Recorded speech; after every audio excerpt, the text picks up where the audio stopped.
Hello, I'm Stan Stalnaker with Hub Culture, and we're at the World Climate Summit in Durban, South Africa, against the backdrop of COP17. I'm here with Jigar Shah, who's the CEO of the Carbon War Room, one of the leading organizations for innovation and big-scale change in the climate sector.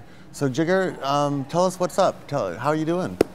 You know, I'm doing great. I'm doing great. I think that, the governments around the world have a hard time leading right now, but, a lot of small and medium-sized businesses actually do have the ability to lead, and they are.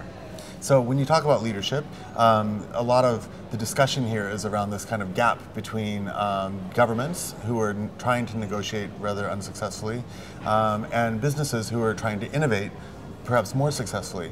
What are some innovations that the Carbon War Room is seeing that is making you excited?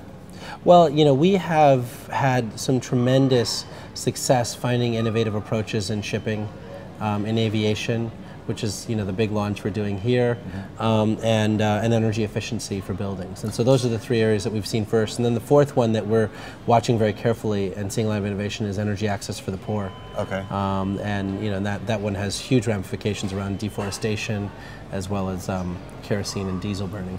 So last year at COP16 in Cancun, we sat down and talked to you about the really exciting announcements that you guys were making around shipping and around shipping kind of transparency of information. Tell us what you're doing in aviation.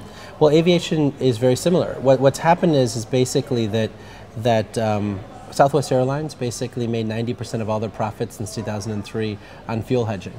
And so what you're finding is that fuel and the cost of fuel is what's killing the airline industry.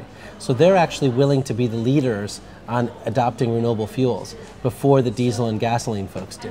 And so but they've said to us, look, when we made decisions like when Lufthansa picked Neste and found out that all of it was coming from palm oil, which was destroying orangutan habitat in Indonesia, everyone's scared out of their mind that they're going to pick the wrong fuel. And so we're launching the first ever approach to be able to actually compare all the fuels together in one place called RenewableJetFuels.org. And so we're just ridiculously excited about the launch, and the formal launch will be on Monday. So. Okay, so RenewableJetFuels.org. Yeah. So the theme this year for the Carbon War Room is very much about aviation. Yes. And you guys are still working on your shipping stuff. We are. But before we wrap up, a quick word about energy access for the poor. That sounds kind of interesting. What's happening in that space? It was a big announcement today that Econet Solar is rolling out an integrated platform with mobile phones and solar. So now you actually have the ability to give these units away for free to mobile phone subscribers who don't have electricity at home. There's 543 million people around the world who have cell phones but don't have any place to charge it at home. Wow. Right? So they're getting charged usurious rates by local bodegas with diesel engines, some local meaning 5-kilometer walk. And so now they have it at home and they just pay $1 a week on their SIM card.